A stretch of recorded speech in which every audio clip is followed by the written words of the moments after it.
तो happy Diwali and welcome to again tricks 2.0।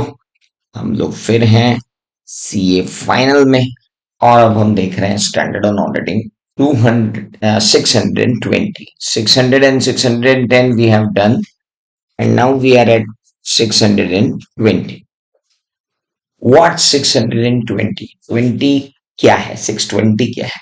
620 is nothing but it is using the work of auditors expert, auditor के expert के work का use. No पहली बात आती है, who is this expert? Auditor तो छोड़ो, पहले ये तो समझ में आए कि एक्सपर्ट कौन है। Expert means a person who has a specialised knowledge other than accounting and auditing. जिसके पास अकाउंटिंग और ऑडिटिंग के अलावा स्पेशलाइज्ड नॉलेज हो, वो क्या कहलाता है? Expert. So who is an expert? Expert is a person who has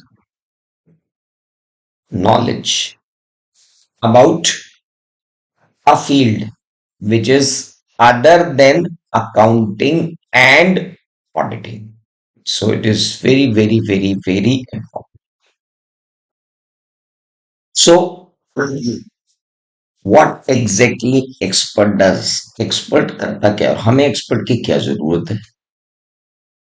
अगर आप ये देखना चाहते हो कि एक्सपर्ट की हमें क्या जरूरत है, तो आप अपने मॉड्यूल के अंदर अगर जाएंगे तो आप पाएंगे कि पेज नंबर 3.41 पर उन्होंने एक्सपर्ट के कुछ काम लिख रखे हैं, है ना? और वो उनमें से आपसे पूछ सकते हैं। तो आप जरा ये ध्यान रखना कि हो सकता है they may ask you a question, वो आपसे एक क्वेश्चन पूछ सकते हैं कि एक्सपर्ट के वर्क की जरूरत वाले कुछ एरियाज बताओ जहां पर ऑडिटर एक्सपर्ट के वर्क का यूज करेगा। दे मे आस्क यू क्वेश्चन, तो बता देंगे। देखिए, अगर हमें वैल्यूएशन करना है कॉम्प्लेक्स फाइनेंशियल इंस्ट्रूमेंट्स का, तो हमें एक ऐसा चार्टर्ड अकाउंटेंट चाहिए जिसने वैल्यूएशन का कोर्स कर रखा हो।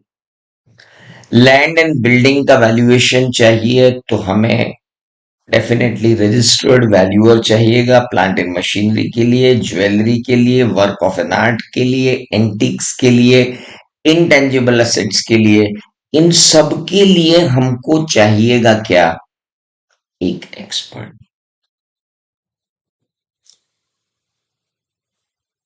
प्लान्ड सेट होती हैं retirement benefits, employ benefits, long term employment benefits. उनके अंदर एक्चुरियल वैल्यूएशन होता है, एक्चुरियल लॉस होता है। ये सब कॉम्प्लेक्स एस्टिमेट होते हैं, इनके लिए आपको एक्सपर्ट की जरूरत होती है। ऑयल एंड गैस रिजर्व्स कितने हैं, उसके लिए भी आपको जरूरत होती है किस बात की? You need to have an expert with you. Valuation of environmental liabilities होती हैं, आपने प्रॉपर्टी प्लांट एंड इक्विपमेंट में पढ़ा है।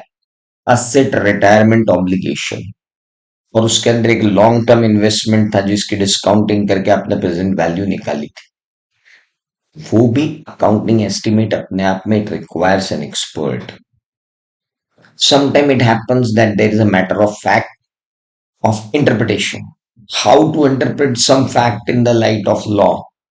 So in that case, interpretation of law, interpretation of regulation, interpretation of a term of a contract, और tax calculations. GST में तो expert की जरूरत पड़ती ही है, इनकम टैक्स में तो आपको एक्सपर्ट इंटरप्रिटेशन के लिए एक्सपर्ट की जरूरत पड़ती ही है। तो कहने का कुल जमा मतलब ये है कि जहां जहां कॉम्प्लेक्स एस्टिमेट होंगे वहां वहां मुझे sufficient and appropriate audit evidence लेने के लिए एक्सपर्ट की जरूरत तो पड़ेगी। बीइंग एन ऑडिटर, एक ऑडिटर होने के नाते, क्योंकि मेरी कॉम्पिटेंस इतनी नहीं है कि मैं इन चीजों को देख सकूं, और मेरे स्कोप ऑफ ऑडिट में ऐसे 200 में साफ लिखा हुआ है, auditor should not perform the duty which are falling outside his competence. आपके कॉम्पिटेंस के बाहर अगर कुछ भी है तो आपको वो ड्यूटी परफॉर्म करने की जरूरत नहीं। इसलिए मुझे किसकी जरूरत है? एक्सपर्ट की जरूरत है। That's why I need what, who I need who? I need expert. So very clear that whenever we talk about valuation of complex financial instrument and all, कि कोई भी 5 टॉपिक आपको लिखने को आ सकते हैं और आपको लिखना पड़ेगा, तो भाई इनके लिए एक्सपर्ट की जरूरत है। अब मुद्दे की बात दो है, बड़ी इंपॉर्टेंट दो बातें जो हमको समझना है। एक इंपॉर्टेंट बात यह है मेरे दोस्त, कि पहली बात तो जब फाइनेंशियल स्टेटमेंट बनेंगे यानी उनका प्रिपरेशन एंड प्रेजेंटेशन होगा, और दूसरा उनका ऑडिट होगा। अगर preparation and presentation of financial statement करते समय मैनेजमेंट को इन फिगर्स को डिटरमाइन करने के लिए एक एक्सपर्ट को बुलाना पड़ा, और उस एक्सपर्ट ने उस फाइनेंशियल स्टेटमेंट के अंदर फिगर्स डिटरमाइन किए हैं, तो मैं कहूंगा management has used an expert and that expert will known as management's expert. और जरूरी नहीं है कि ऑडिटर मैनेजमेंट एक्सपर्ट के काम पर ही भरोसा करे। हो सकता है ऑडिटर जो है वो चाहता है कि वो कोई और एक्सपर्ट को अपॉइंट करे, तो कोई और एक्सपर्ट अगर वो अपॉइंट करना चाहता है अदर देन मैनेजमेंट एक्सपर्ट, तो वो इंडिपेंडेंटली एक्सपर्ट अपॉइंट कर सकता है, जिसे हम कहेंगे ऑडिटर्स एक्सपर्ट। अब बाबू अपने को ध्यान रखना है कि क्वेश्चन क्या है।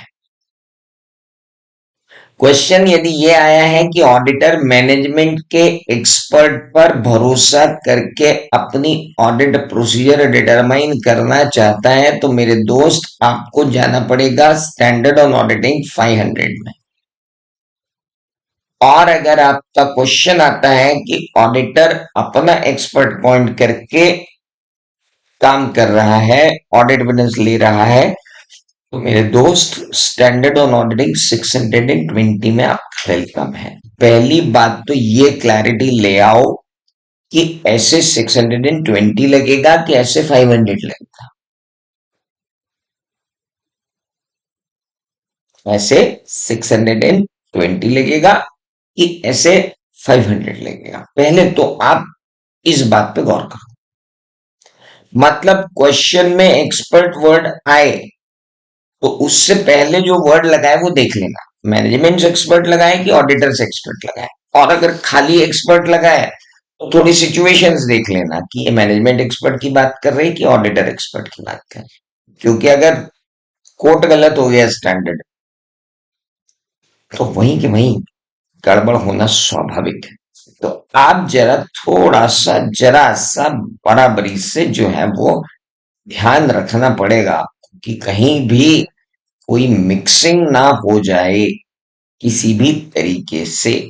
सो लेट्स मूव, आगे बढ़ते हैं। तो हम अब समझ में, हमने फाउंडेशन बना लिया अब कि ये हमसे बात क्या करना चाहते हैं। अब अगर ये कह रहे हैं using the work of an auditor's expert, तो हम समझ चुके हैं कि ये क्या बात करना चाहते हैं।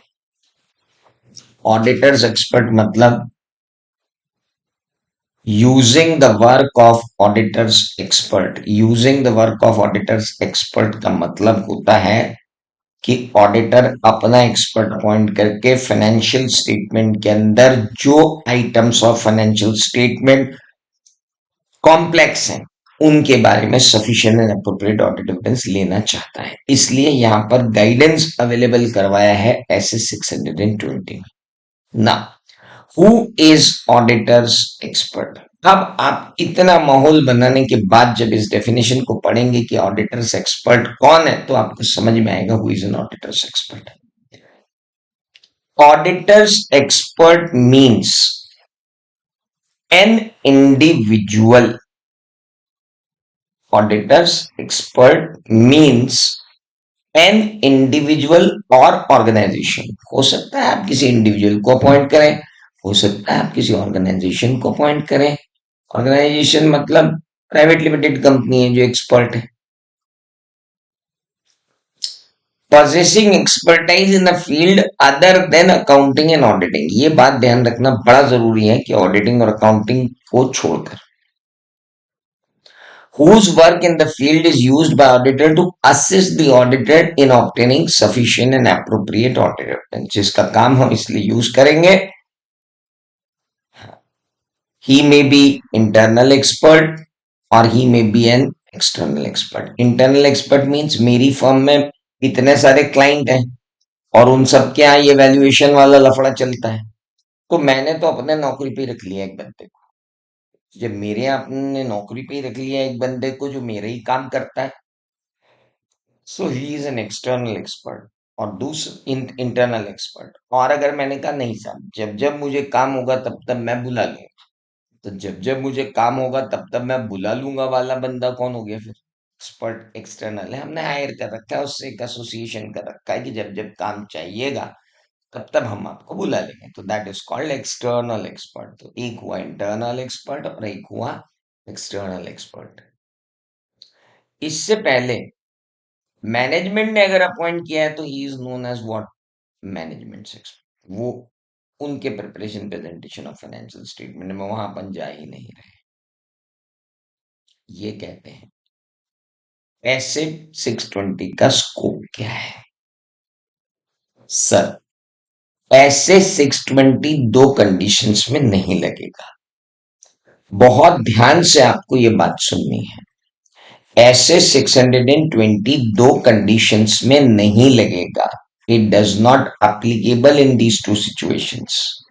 पहला, situation one, where engagement team includes a member with expertise in specialized area of accounting and auditing. अगर आप की एंगेजमेंट टीम में एक बंदा है जिसके पास इंड एस का बहुत अच्छा नॉलेज, या ऑटोमेटेड एनवायरनमेंट ऑडिट का बहुत एक्सपर्ट है, तो भाई उसको हम एक्सपर्ट मानेंगे ही नहीं। उसके वर्क का आप यूज कर रहे हो तो मैं इधर ऐसे 620 में लूंगा ही नहीं, क्योंकि मुझे ऐसे 620 में बंदा कौन चाहिए? To whom I require. मुझे जो चाहिए वो बंदा कौन है? वो बंदा है in the field of other than accounting and auditing. Auditing और अकाउंटिंग की फील्ड के अलावा बंदा चाहिए, that is important. So situation where the engagement team includes a member with an expertise specialized area of audit, accounting and auditing, it would not be SS 620 will not be applicable. दूसरी बात, when in preparation and presentation of financial statement, management use the work of an expert, that is called management expert। और अगर मैं management expert के work को use कर रहा हूं तो ये ऐसे 620 नहीं लगेगा, उसके लिए ऐसे 500 लगेगा, जिस पे हम बात करेंगे बाद में। तो पहली बात ये समझ में आ गई कि एक्सपर्ट कौन होता है? Person who has specialised knowledge of accounting and auditing, of an field other than accounting and auditing. और उसमें भी दो होते हैं, एक मैनेजमेंट का एक्सपर्ट होता है, एक ऑडिटर का एक्सपर्ट होता है। मैनेजमेंट का एक्सपर्ट हुआ तो ऐसे 620 नहीं लगेगा। ऑडिटर के एक्सपर्ट का वर्क का यूज कर रहे हो तो लगेगा, चाहे ऑडिटर का एक्सपर्ट इंटरनल हो या एक्सटर्नल हो। लेकिन ऑडिटर के इंटरनल एक्सपर्ट का other than accounting and auditing होना जरूरी है, that is very important. Fine. Special no,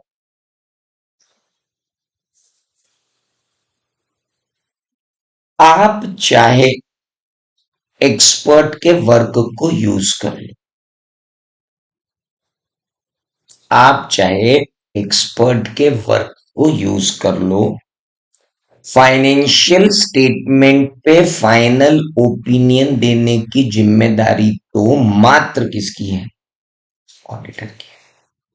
तुमने एक्सपर्ट के वर्क का यूज किया है, इससे तुम्हारी रिस्पॉन्सिबिलिटी में रत्ती भर भी कमी नहीं आती है। Auditor has sole responsibility for opinion to be expressed on financial statement. Use of work of an expert does not reduce his responsibility related to audit opinion on financial statement. बहुत clear है ये बात। One has to be very clear on this. Special note हो सकता है कहीं भी आ जाए, इसलिए ध्यान रखना। Now, what is objective of auditor under this SA? Sir auditor को दो काम है भाई। पहले तो ये डिटरमाइन कर कि तुझे use of work of an auditor's expert करना भी है या नहीं करना। और दूसरी बात, अगर करना हो तो डिटरमाइन कर कि जिस वर्क को तू यूज कर रहा है वो तेरे पर्पस के लिए एडिक्वेट है। यानी दो ऑब्जेक्ट। पहला, डिटरमाइन करो whether to use the work of an expert और नॉट। मैं एक्सपर्ट के वर्क को यूज करूं भी या नहीं करूं। और दूसरा, अगर मैं यूज कर रहा हूं तो मैं ये डिटरमाइन करूंगा कि वो वर्क एडिक्वेट है या नहीं है फॉर ऑडिटर्स पर्पस। ऑडिटर के पर्पस के लिए वो एडिक्वेट भी है या नहीं है, वो हमको देखना पड़ेगा। That we have to see. Is that clear? आगे बढ़ू? चलिए ना, अगली बात। अब बात आती है party determining the need of auditors expert. मुझे एज एन ऑडिटर एक एक्सपर्ट को हायर करना चाहिए किसी फाइनेंशियल स्टेटमेंट के ऑडिट पे या नहीं।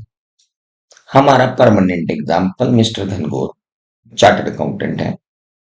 एक एंटिटी के ऑडिट पे उन्हें भेज दिया गया है और उस एंटिटी में उनको डिटरमाइन करना है कि उन्हें यूज करना है ऑडिटर, उन्हें यूज करना है किसी एक्सपर्ट के वर्क का या नहीं करना है, for the sake of obtaining sufficient and appropriate audit evidence. तो आइए जरा देखते हैं कि ऑडिटर को कब ऐसी नीड लगी। Auditor's expert may be needed to assist the auditor in one or more of the following. इतनी जगहों पर एक्सपर्ट की नीड की जरूरत हो, मतलब एक्सपर्ट की नीड हो सकती है। पहले, obtaining an understanding of entity and its environment। मैं जब ऐसे 315 लगाऊंगा और मैं अंडरस्टैंड करना चाहूंगा एंटिटी और उसके एनवायरमेंट को, और अगर मैं एंटिटी के बिजनेस को समझ नहीं पा रहा हूं भाई, दे आर क्रिप्टो एक्सचेंज, और क्रिप्टो एक्सचेंज और ब्लॉकचेन कंसेप्ट और इन सब में मेरा हाथ थोड़ा तंग है। तो भाई मुझे पहले इनहेरेंट रिस्क क्या होगी ये देखने के लिए,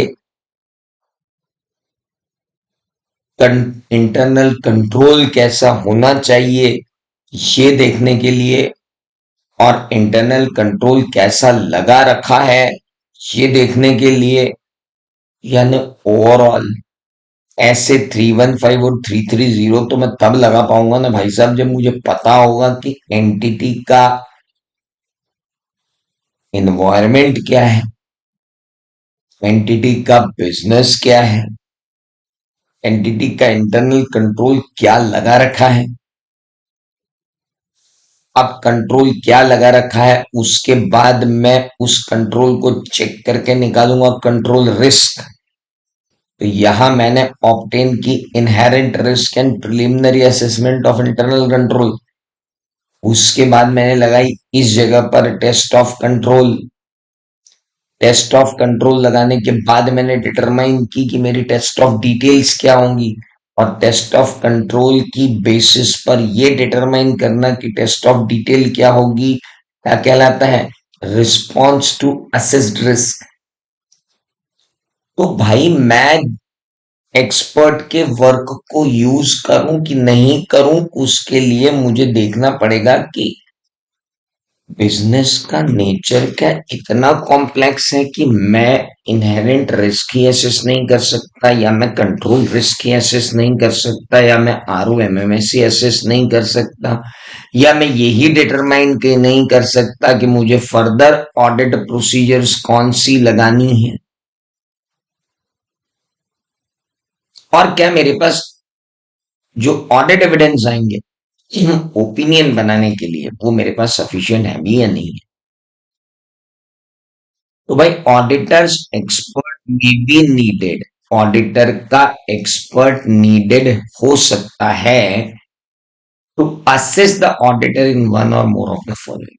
ऑडिटर को असिस्ट करेगा या तो RAP लगाने में, यहां लगी है RAP रिस्क असेसमेंट प्रोसीजर, या तो FAP लगाने में, यहाँ तीनों जगह क्या लगी है, further audit procedure. Further audit procedure में होती है test of control and substantive procedures. Substantive procedure में होती हैं दो चीजें, you all know, test of detail and substantive analytical procedure.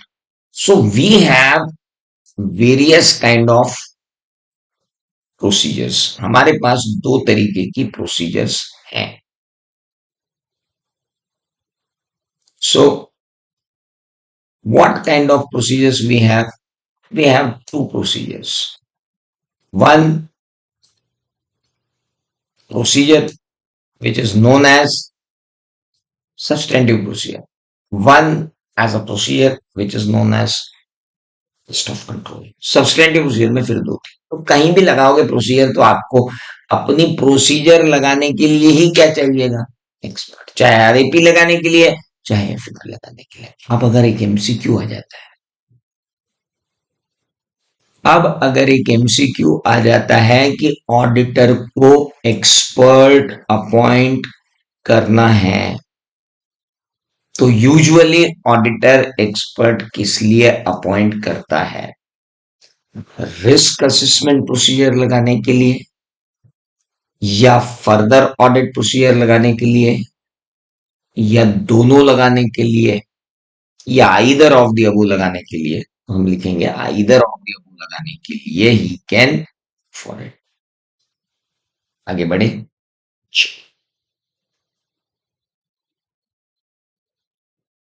क्या कंसीडरेशन लेना चाहिए जब मैं डिसाइड करना चाहता हूं कि वर्क ऑफ एक्सपर्ट यूज करूं या नहीं करूं। अब चलो मान लो मैंने डिसाइड किया कि यार चलो RAP में लगा लेते हैं, FAP में लगा लेते हैं, तो पहले ये तो देखो कि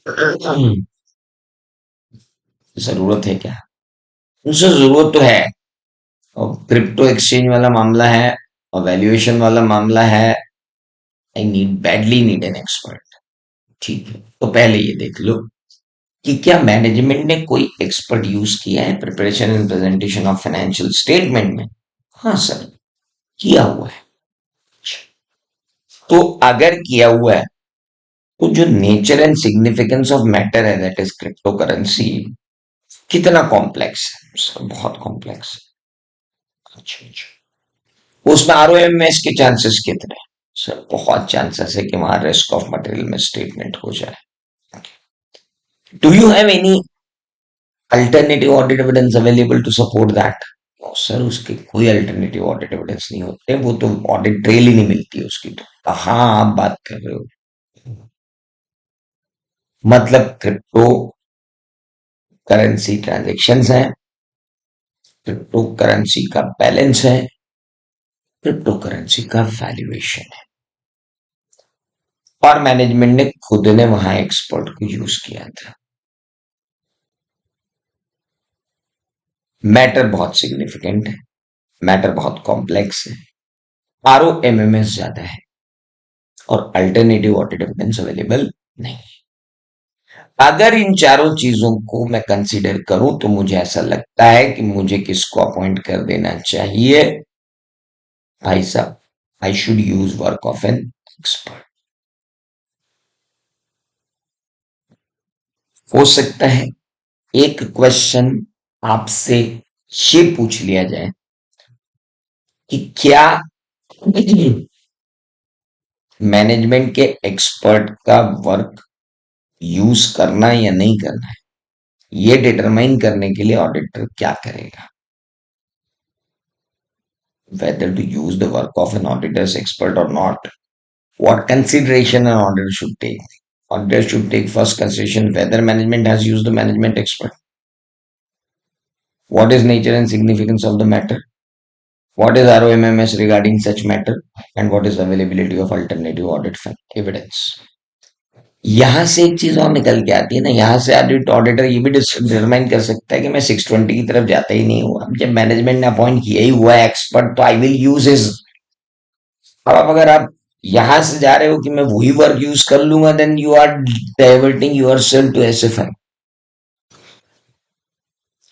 अब मान लो मैनेजमेंट ने एक्सपर्ट को अपॉइंट किया हुआ है, तो आपको क्या कंसिडरेशन देना है, ये भी ऐसे 620 कहता है। यहां से थोड़ा सा ध्यान रखना,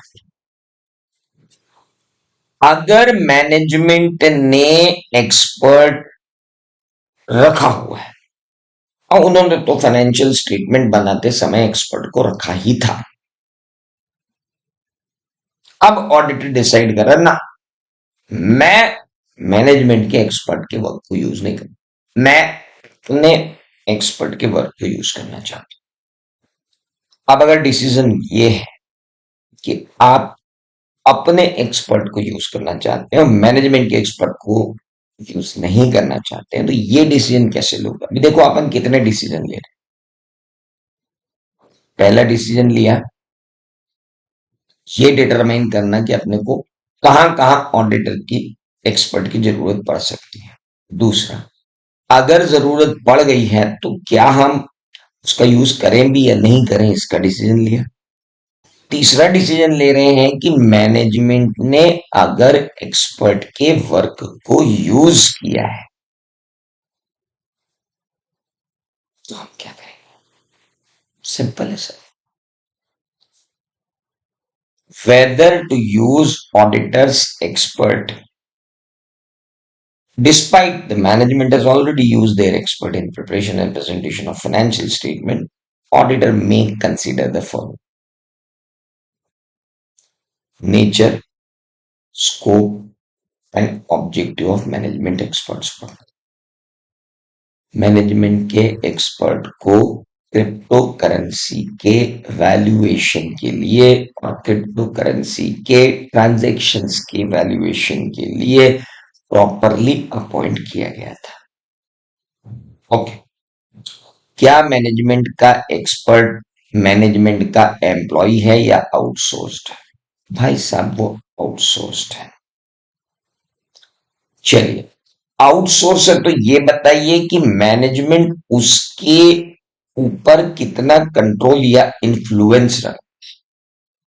साहब वो एक इंटरनेशनल वैल्यूअर कंपनी है, उसके अपने क्वालिटी कंट्रोल है और उसे तो मैनेजमेंट ना कंट्रोल कर सकता है ना इन्फ्लुएंस कर सकता है। They are very independent and very professional people. Are they perform their work according to technical performance standard? Yeah, they are following international valuation principles.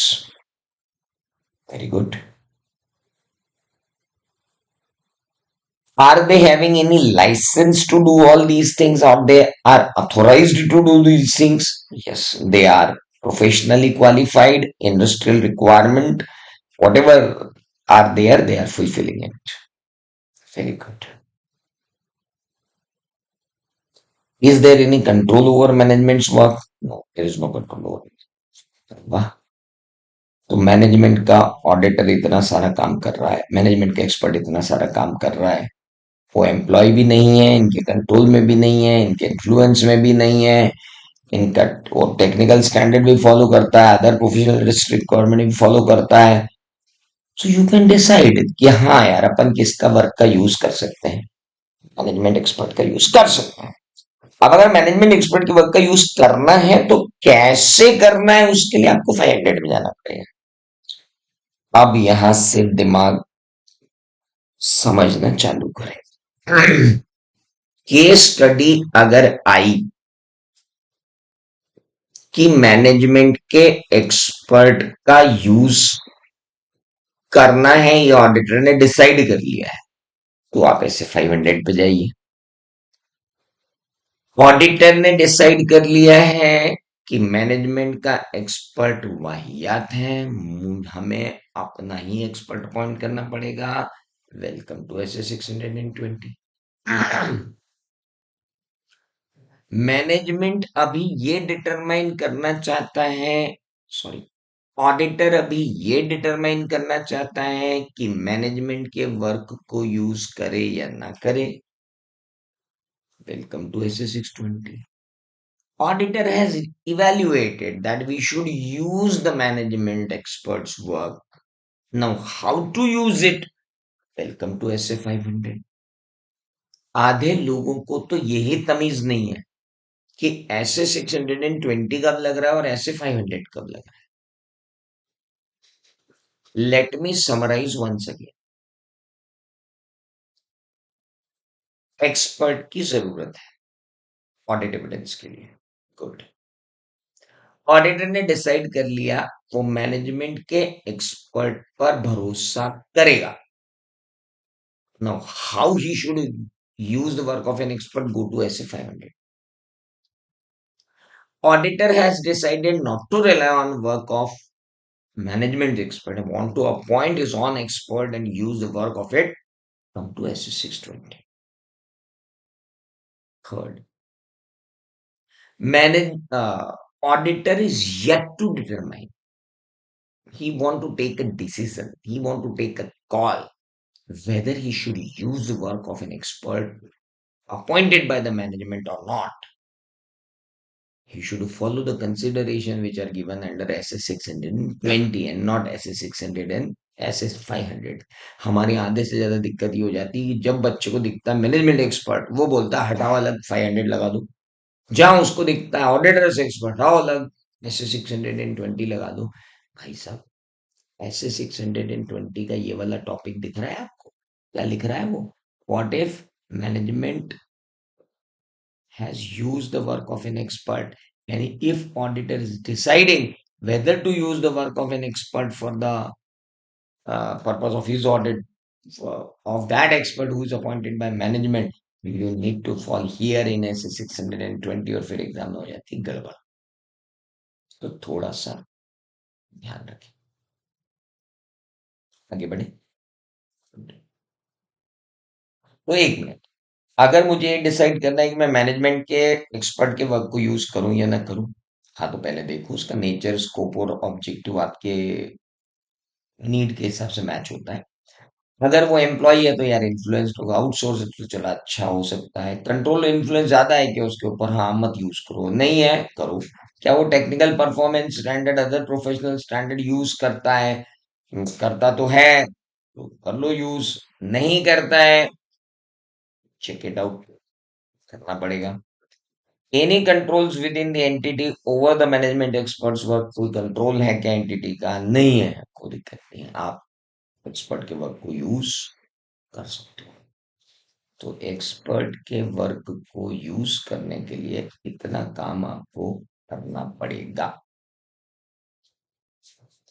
तो ये था whether to use the work of an expert और not. अब मैं अपने ही expert के work को यूज करना चाहता हूं, हटाओ अलग, मैं अपना ही एक्सपर्ट का वर्क यूज करूंगा। ठीक है, तो मैं अपनी ऑडिट प्रोसीजर की nature, timing and extent decide करना चाहता हूँ। How an auditor will determine the nature, timing and extent of audit procedure while using the auditor's expert. बात वो की वही है, घूम फिर के वापस।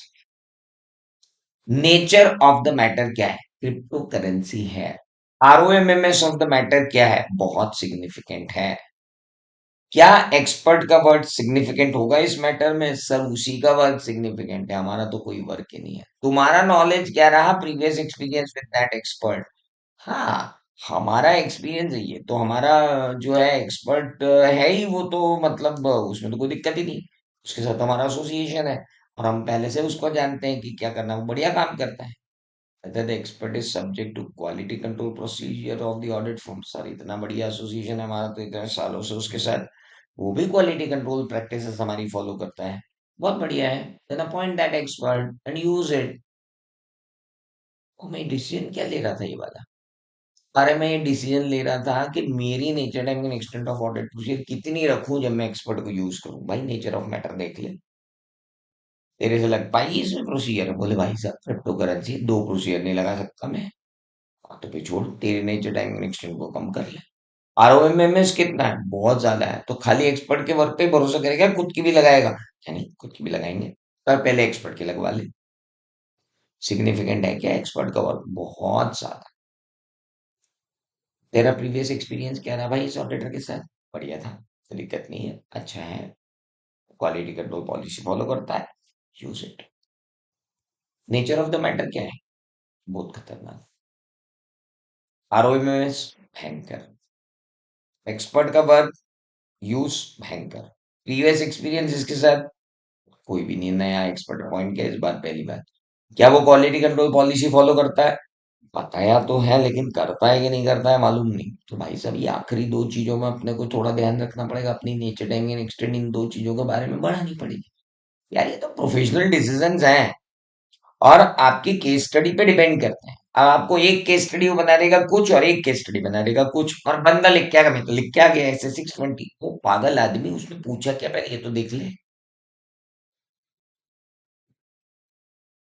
वो केस स्टडी में सिचुएशन बना के देंगे कि ऑडिटर को लगता है कि ये एक्सपर्ट बिल्कुल नया है, इसके साथ पहले कभी काम नहीं किया है हमने, हालांकि ये कह रहे हैं कि क्वालिटी कंट्रोल पॉलिसी लगाएगा। हाँ, तो फिर वहां पे अपने को लिखना पड़ेगा कि ऑडिटर को स्पेशल ऑडिट प्रोसीजर की नेचर टाइमिंग एक्सटेंट डिसाइड करना पड़ेगी, जिससे वो ये डिटरमाइन कर सके कि भाई उसका वर्क इसके लिए सफिशिएंट है, और एक्सपर्ट क्वालिटी कंट्रोल पॉलिसी उसने बोली है वो फॉलो भी करता है कि नहीं करता है। देखना तो पड़ेगा ना बाबू। ऐसे थोड़ी होगा कि उसने बोल दिया और हमने मान लिया। तो है ना, थोड़ा सा फंडामेंटली ध्यान रखो इस चीज में। जितना ज्यादा आप फंडामेंटली इस चीज को समझोगे ना, वो बहुत इंपॉर्टेंट। मैं आपसे बिल्कुल फोकस्ड बातें करता हूँ, 55 मिनट में क्रिस्प बातें करके मैं इसीलिए आपके साथ निवृत्त होता हूं, क्योंकि हमें अपनी रैंडम एक्सेस मेमोरी में ज्यादा चीजें नहीं डालनी। फालतू बातें करके इस लेक्चर को मैं 1.5 घंटे का कर सकता हूँ, और इसको मजाकिया बनाने के लिए आपको मालूम है कि मुझसे बड़ा ठेलुआ दुनिया में दूसरा उपलब्ध भी नहीं। लेकिन नजाकत ये है कि समय है बहुत कम, तो ये तो करना ही पड़ेगा। बहुत क्लियर है कि ऑडिटर, तीन बातें होंगी। कौन कौन सी? पहला क्वेश्चन आएगा कि ऑडिटर ये डिसाइड करना चाहता है कि वो एक्सपर्ट के वर्क को यूज करेगा कहाँ कहाँ। तो भाई कहाँ कहाँ यूज करेगा? तो तू आरएपी में भी यूज कर सकता है, एफएपी में भी यूज कर सकता है। दूसरा डिसीजन आएगा कि क्या ऑडिटर को एक्सपर्ट के वर्क को यूज भी करना चाहिए, और ऑडिटर से एक्सपर्ट, ऑडिटर के एक्सपर्ट को यूज करना है कि नहीं करना है, उसके लिए पहले ये देखो कि मैनेजमेंट ने एक्सपर्ट रखा कि नहीं, मैटर कितना सिग्निफिकेंट है, आरओएमएस कितना है, availability of alternative audit evidence नहीं कितने हैं। फिर ये डिसाइड करना है कि मैनेजमेंट ने एक्सपर्ट अपॉइंट कर रखा है, अपन अपना अपॉइंट करें कि नहीं करें। भाई आपको ये करना पड़ेगा। फिर ये डिसाइड करना कि मेरी नेचर टाइमिंग एक्सटेंड क्या होगी जब मैं अपने एक्सपर्ट को यूज करूं, तो भाई ये चीजें देखनी पड़ेगी।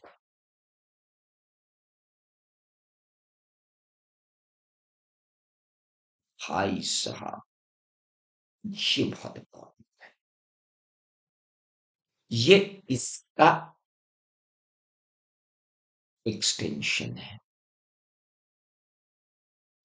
हम क्रिप्टो करेंसी के बारे में कुछ नहीं जानते, रत्ती भर भी मालूम नहीं है क्रिप्टो करेंसी क्या है। ब्लॉकचेन कंसेप्ट की इंट्रिकेसीज के बारे में अपने को नहीं मालूम है, इतना मालूम है ब्लॉकचेन कंसेप्ट क्या होती है। क्रिप्टो करेंसी के बारे में भी इतना मालूम, बनती कैसे वो अलग बात है, बाकी इतना तो मालूम है कि ये होती क्या है, वर्क क्या होता है, उस वर्क के अगेंस्ट में क्रिप्टो कैसे इशू होती है, ये वो सब मालूम। But as they are not govern by any regulation and all that, तो बड़ा प्रॉब्लमेटिक हो रहा है। इसलिए मुझे कि इसको अपॉइंट करना है, and this is a least explored field by me, तो अब मुझे दिक्कत है। और अगर दिक्कत है तो अब मैं क्या करना चाहता हूँ, मैं चेक करना चाहता हूँ कि अब मैं उसके ऊपर पूरी तरह से डिपेंडेंट हूँ, तो साले की उसकी ऑब्जेक्टिविटी क्या है। What is the objectivity of auditors expert. पहले तो ये देखो यार, कि जिस एक्सपर्ट को अपन ने अपॉइंट किया है, इसका कोई नोन इंटरेस्ट या रिलेशनशिप विद द एंटिटी तो नहीं है। पता चला फाइनेंशियल स्टेटमेंट बनाते समय मैनेजमेंट ने इससे बहुत हेल्प ली थी, और अब उसी को हम क्या कर रहे हैं, अपॉइंट कर रहे हैं। वाह वाह वाह वाह वाह वाह वाह। फिर तो सेल्फ रिव्यू थ्रेट आ जाएगा भाई का। खुद ही ने बनाया है, खुद ही चेक कर रहा है, दूसरा मैनेजमेंट का पाला वाला बंदा है जिसको अपन अपॉइंट करने जा रहे हैं, फेमिलियरिटी थ्रेट अलग आ जाएगी। तो सेल्फ रिव्यू थ्रेट है, फेमिलियरिटी थ्रेट है, तो भाई मत ही अपॉइंट करो। और ये कैसे पता लगाऊंगा मैं इसका कोई इंटरेस्ट या रिलेशनशिप है या नहीं, तो डिस्कस करो उस ऑडिटर्स एक्सपर्ट से, बात पूछो उससे, भाई तेरा इंटरेस्ट है, रिलेशनशिप क्या है, कोई फाइनेंशियल इंटरेस्ट, कोई बिजनेस इंटरेस्ट, कोई पर्सनल इंटरेस्ट, कोई अदर सर्विसेज तूने दी हो। और सुनना, तू हमको रिटर्न रिप्रेजेंटेशन दे दे बाबू इन सब के बारे में कि तूने ऐसा कुछ नहीं किया, तो हम क्या है, तेरी इंटीग्रिटी पे कोई डाउट नहीं है, है ना। तो तू एक काम कर भाई, हमको रिटर्न रिप्रेजेंटेशन दे दे कि तेरा ना कोई फाइनेंशियल इंटरेस्ट है, ना तेरा कोई बिजनेस इंटरेस्ट है, ना कोई तेरी पर्सनल रिलेशनशिप है, और हमें, और तूने कोई अदर सर्विसेज भी नहीं दी है।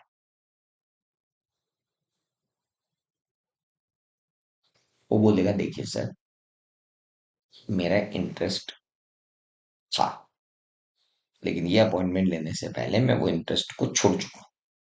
दूसरा, मेरे एम्प्लॉय का इंटरेस्ट था, लेकिन इस एंगेजमेंट टीम में वो नहीं आएगा।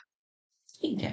तो अगर आपके पास थ्रेड्स थी, तो आपने उन थ्रेड्स के अगेंस्ट में एडिक्वेट सेफगार्ड लिया है या नहीं लिया है, ताकि आप अपनी थ्रेड्स को एक्सेप्टेबली लो लेवल पे ले जाओ। थ्रेड्स एलिमिनेट तो होती नहीं, एक्सेप्टेबली लो लेवल पे ले जा सकते हैं, ले गए। कहने का मतलब ये है सर कि मैं अलग अलग टॉपिक्स पढ़ रहा हूँ। पहला टॉपिक मैंने पढ़ा कि हे घनघोर, तू कैसे डिटरमाइन करेगा कि तुझे ऑडिटर के एक्सपर्ट की नीड कहाँ कहाँ लगेगी। दूसरा, हे घनघोर, पहले ये निर्धारित कर कि तुझे एक्सपर्ट के वर्क को यूज करना भी है या नहीं करना। तीसरा, हे घनघोर, ये डिसाइड कर कि मैनेजमेंट ने एक्सपर्ट अपॉइंट कर रखा है, उसके बावजूद तुझे अपना एक्सपर्ट अपॉइंट करना है कि नहीं करना है। चौथा, है घनघोर, जब तू अपने एक्सपर्ट से अपॉइंट करके उससे काम करवाना चाह रहा है, तो तेरा nature, timing, extent of audit procedure क्या है। और पांचवा डिसीजन, है घनघोर, तू कैसे चेक करेगा objectivity of your expert which you are appointing. तो ये पांच बातें बड़ी जरूरी है। पहले तो 5 डिसीजंस हैं अपने आप में कि शुड वी यूज हिम और नॉट यूज। अभी जब मैं आपको क्वेश्चंस कराऊंगा, उन क्वेश्चंस को कराते वक्त मैं आपको बताऊंगा कि ये एक बड़ी इंपॉर्टेंट सी बात है। ऑडिटर किस तरीके से अपने डिसीजंस लेता है, और अलग अलग क्वेश्चन में बाबू अलग अलग बातें आएंगी। हमें मालूम हमारे साथ होता क्या है ऑडिटिंग के अंदर, हमें रटवा दिया जाता है कि अगर पेपर में दिखे मैनेजमेंट का एक्सपर्ट है तो ऐसे 500, ऑडिटर का एक्सपर्ट है तो ऐसे 620। बस तुम ये याद रखो, घटिया, रिडिक्यूलस, ऐसे 620 बहुत सारी जगहों पर मैनेजमेंट के एक्सपर्ट की बात है। तो अब क्वेश्चन जब आएगा एग्जाम में तो आपको देखना पड़ेगा कि ऐसे 620 लग रहा है कि ऐसे 500 लग रहा है। सिर्फ ये दो वर्ड डिस्टिंग्विश नहीं करते कि ऐसे 620 लगेगा कि 500 लगेगा। मैं आपको अनेक जगहों पर प्रूव कर चुका हूं आज डिस्कशन के अंदर कि मैनेजमेंट एक्सपर्ट वर्ड भी यूज किया हो ना तो भी ऐसे 620 लगेगा, 500 नहीं लगेगा। मजाक नहीं है ऑडिट, फंडामेंटली समझना पड़ता है। अब आते हैं कि हमें एक्सपर्ट का यूज करना है तो उससे एग्रीमेंट करना पड़ेगा। So how should we have an agreement with the expert, expert के साथ हम एग्रीमेंट कैसे करेंगे, what kind of agreement we should have with the expert. Just a minute, कुछ टेक्निकल प्रॉब्लम है, कोई बात नहीं। हम ये कैसे डिटरमाइन करेंगे कि हम एक्सपर्ट के साथ जो एग्रीमेंट करेंगे उस एग्रीमेंट में हम क्या लिखेंगे। Auditor shall have an agreement that to in writing, agreement तो करना ही पड़ेगा, उसे राइटिंग में भी करना पड़ेगा एक्सपर्ट के साथ इन मैटर्स पे। पहली बात, नेचर, स्कोप और ऑब्जेक्टिव क्या रहेगा एक्सपर्ट का। दूसरा, क्या रोल एंड रिस्पॉन्सिबिलिटी रहेगी ऑडिटर की और क्या रोल एंड रिस्पॉन्सिबिलिटी रहेगी एक्सपर्ट की। तीसरा, किस हद तक हम एक दूसरे से कम्युनिकेट करेंगे, ऑडिटर और एक्सपर्ट, उनका नेचर, टाइमिंग एंड एक्सटेंट क्या होगा कम्युनिकेशन का दोनों के बीच में। और propose form of expert report क्या होगा ताकि मैं ये देख लूं जो एक्सपर्ट मुझे रिपोर्ट देगा उसका आउटपुट मेरे काम का है भी या नहीं है। अगर वो आउटपुट मेरे काम का है बहुत अच्छी बात है, नहीं है problem. And last but not the least, hey expert, या तू कॉन्फिडेंशियलिटी का ध्यान रखना, क्योंकि कॉन्फिडेंशियलिटी का ध्यान हमको भी रखना है। तो एक एग्रीमेंट में क्या क्या आएगा, nature, timing and scope and nature, timing, nature, scope and objective of auditors expert, क्या उसके रोल रहेंगे क्या हमारे रोल रहेंगे, कितना कम्युनिकेशन करना पड़ेगा, कॉन्फिडेंशियलिटी मेजर करनी पड़ेगी। मुझे आपको डायरेक्शन देने की जरूरत है, मेहनत आपको करनी है। ऑडिट के पेपर में ऑडिट के टीचर की अगर कोई सबसे बड़ी गलती होती है तो वो ये होती है कि वो अपने स्टूडेंट को अपनी तरफ से सारी मेहनत करवाना चाहता है, जबकि ये सबसे गलत बात है। ऑडिट ही नहीं, हर थ्योरी पेपर में टीचर को डायरेक्शन देना है, टीचर को फंडामेंटल क्लियर करना है, उसे याद करना, उसका एप्लीकेशन करना, ये सिखाना है, रटाना नहीं है। रटोगे तो निपट जाओगे ऑडिट, रट तो सकते ही नहीं। अब आप देखो यहाँ पे अपन बात कर रहे हैं कि एग्रीमेंट में क्या क्या लिखो एक्सपर्ट के। ओ भाई, एग्रीमेंट में होता क्या है, नेचर होता है, स्कोप होता है, ऑब्जेक्टिव होता है, किसका? एक्सपर्ट का। उसको बताएंगे हमारी रिस्पॉन्सिबिलिटी क्या है, उसकी रिस्पॉन्सिबिलिटी क्या है। फिर नेचर टाइम एंड एक्सटेंड देखेंगे, कितना कम्युनिकेट करना है उससे, उसकी फॉर्म ऑफ रिपोर्ट देख लेंगे, उसकी कॉन्फिडेंशियलिटी देख लेंगे, कॉन्फिडेंशियलिटी उसको मेंटेन करनी। तो भाई कुल जमा आज की गई बातें क्या क्या रही। आज अब इससे ज्यादा बर्डन अगर अपन ने ले लिया तो खत्म है।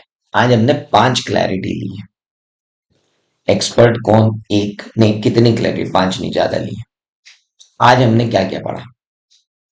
एक्सपर्ट कौन, मैनेजमेंट का एक्सपर्ट कौन, ऑडिटर का एक्सपर्ट कौन, ऐसे 500 कब लगेगा, ऐसे 620 कब लगेगा, कब मैनेज, ऑब्जेक्टिव ऑफ ऑडिटर क्या है, कब मैनेजमेंट ये डिसाइड करेगा कि एक्सपर्ट को यूज करें या ना करें, कब मैनेजमेंट ये डिसाइड करेगा कि कब ऑडिटर डिसाइड करेगा कि वो एक्सपर्ट का यूज करे या ना करे, कब ऑडिटर ये डिसाइड करेगा कि उसने मैनेजमेंट के एक्सपर्ट होते हुए अपना एक्सपर्ट अपॉइंट करना है या नहीं करना है, अगर ऑडिटर ने अपना एक्सपर्ट अपॉइंट किया है तो उसे क्या प्रोसीजर्स, क्या कंसिडरेशंस लेना पड़ेंगे जब आप अपने ही एक्सपर्ट के वर्क को यूज करोगे, एंड देन क्या क्या चेक करना पड़ेगा जब आप अपने एक्सपर्ट के वर्क को यूज करोगे, एंड देन जब आप अपने एक्सपर्ट से के साथ एक एग्रीमेंट कर रहे हो, उस एग्रीमेंट में आपको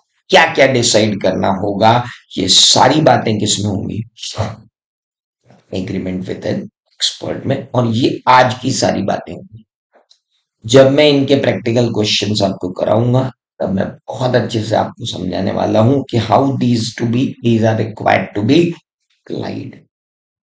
क्या आपको सबको मेरी बात समझ में आई? That's it. ये था ऐसे 620 का पहला चैप्टर। Thank you.